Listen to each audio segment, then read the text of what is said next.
La buena vida se construye en un diálogo entre el azar y nuestra responsabilidad. Tal y como escribió Schopenhauer, el azar reparte las cartas, pero nosotros las jugamos. Asumir que todo depende del azar es resignarse, rendirse, dejar a cero nuestra capacidad para gestionar o redefinir la vida. En el otro extremo, pensar que somos nosotros los que podemos hacer todo cuanto queramos, que tenemos todo el poder para crear la realidad exactamente a nuestra medida, no tan solo es una fantasía de omnipotencia muy peligrosa para nuestro entorno, sino más bien un oscuro delirio narcisista. El veneno está en la dosis, en cualquiera de los extremos. Si nos resignamos porque creemos que no podemos hacer nada o que el destino está escrito, entonces la partida de la vida será dolorosa y seguro que muy aburrida. En el otro extremo, si caemos en un delirio de omnipotencia, de que lo podemos hacer todo, de que la vida será exactamente como la queremos, las bofetadas que recibiremos serán de tal calibre y por otra parte tan necesarias que o enloqueceremos o caeremos en una depresión que a lo mejor nos devuelve al sentido de realidad. Entre lo uno y lo otro existe la capacidad de ir desarrollando la lucidez necesaria para saber a dónde podemos llegar pasito a pasito, trabajando día a día, esforzándonos en aprender y en desarrollar y hacer crecer nuestras capacidades, capacidades de comprender, capacidades de actuar, capacidades de amar.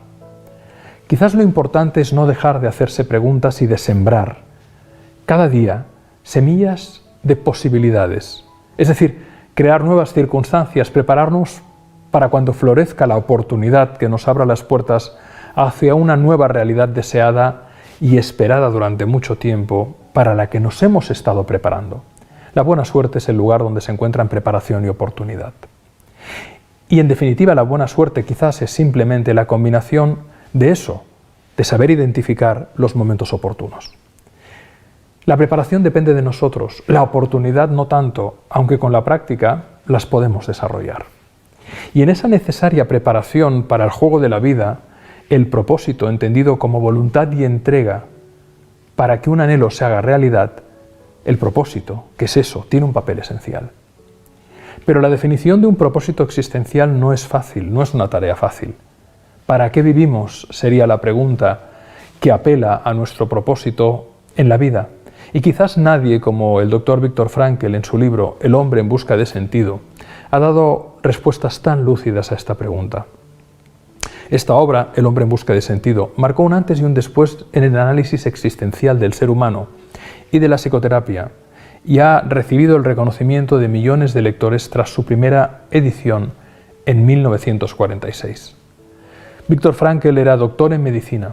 Nació en Viena un 26 de marzo del año 1905 y sobrevivió a la experiencia de 4 campos de concentración, de exterminio, 4 campos nazis, incluyendo el de Auschwitz. Desde 1942 a 1945 estuvo recluido y torturado allí. Sus padres, esposa y familiares fallecieron en el Holocausto.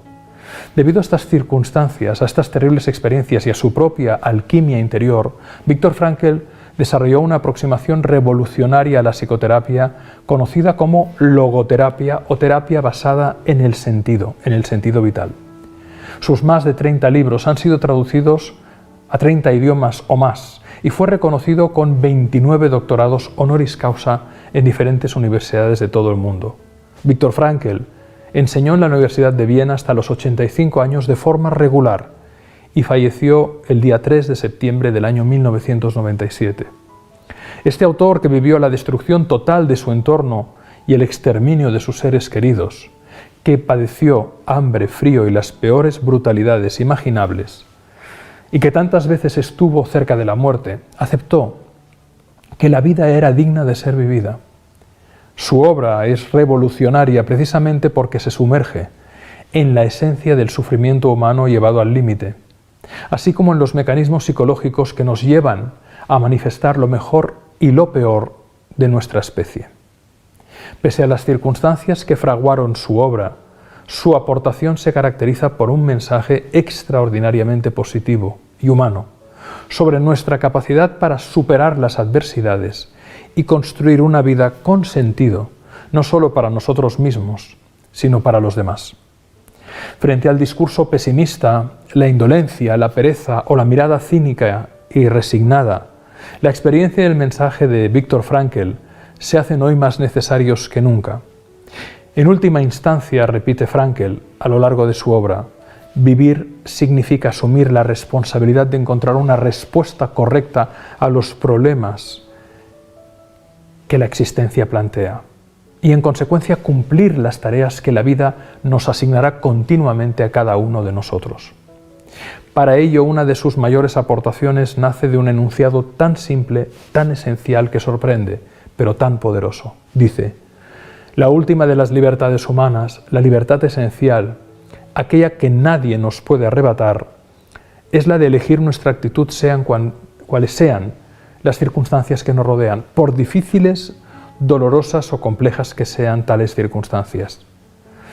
Y en efecto, las experiencias de la vida en un campo de concentración muestran que el ser humano tiene tal capacidad de elección. Podemos elegir nuestra actitud. Los ejemplos aportados por Viktor Frankl en su obra son abundantes y prueban que puede vencerse desde la apatía hasta la ira. En este sentido, Frankl señala que aquellos que estuvieron en campos de concentración observaron a algunos hombres que iban de barracón en barracón consolando a los demás, dándoles el último trozo de pan que les quedaba. Puede que fueran pocos en número, pero ofrecían pruebas suficientes de que a la persona, al ser humano, se le puede arrebatar todo, salvo esta última libertad, la libertad de elegir tu actitud, nuestra actitud, la actitud, para decidir el destino, el propio camino. Y es precisamente esta libertad que no nos puede ser arrebatada porque es interior, la que hace que la vida pueda tener sentido y propósito. En consecuencia, si existe tal libertad, incluso ante el dolor, la muerte, la crisis, la catástrofe, incluso ante ello, el ser humano no está totalmente condicionado y determinado, sino que es él o ella quien determina si ha de entregarse a las situaciones o hacer frente a ellas. En otras palabras, las personas en última instancia se determinan a sí mismas, se pueden determinar a sí mismas. No nos limitamos a existir, sino que siempre podemos decidir cuál será nuestra existencia y lo que será el minuto siguiente. Ese es el argumento fundamental, o uno de los argumentos fundamentales de Viktor Frankl. Y es que el sufrimiento es un aspecto de la vida que no puede erradicarse, nos guste o no, como no puede apartarse la muerte, porque sin el sufrimiento ni la muerte la vida no es completa, no es real, sería una ficción.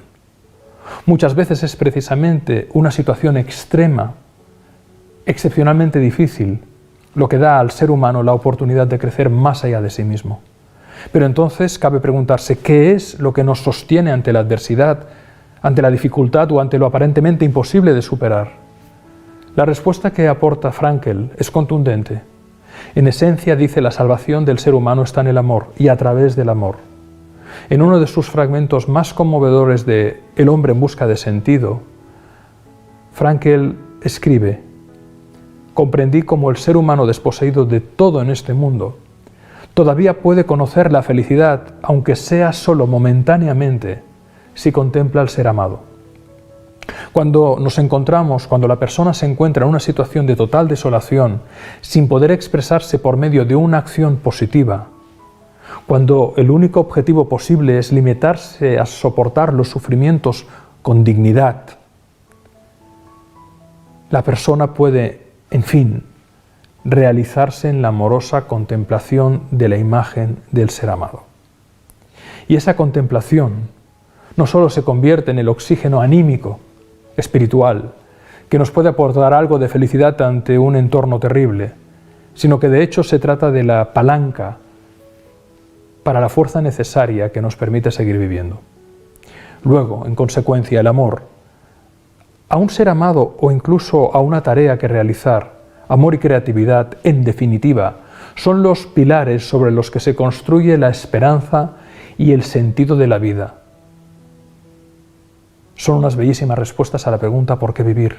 Pues vivimos para amar y crear. Por ello, quien tiene un por qué vivir encontrará casi siempre el cómo, solía decir Viktor Frankl. Pero Para el alcance de ese sentido, sostenía, hay que ser capaz de trascender los estrechos límites de la existencia centrada en uno mismo y creer que realmente podemos hacer una importante contribución a la vida, si no ahora, en el futuro.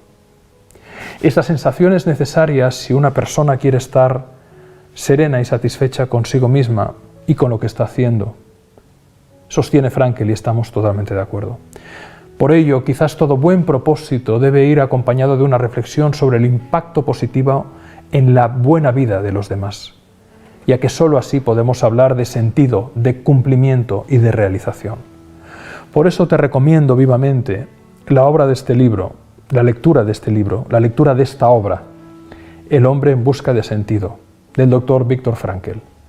Una obra cuya vigencia será eterna, cuya utilidad será siempre reveladora, un texto absolutamente necesario para aquellas personas que quieren crecer, para aquellas personas que pasan por momentos de dificultad, de desafío y de adversidad, porque este libro está narrado en primera persona, bajo una experiencia terrible, pero también bajo la lucidez y la bondad de un ser humano que nos mostró cómo es posible encontrar el sentido de la vida haciendo alquimia de nuestro propio sufrimiento para convertirlo en amor y creatividad hacia los demás. Espero que te guste su lectura y gracias por estar aquí. Si te gustan estos contenidos, por favor, dale a me gusta, esto nos ayuda mucho.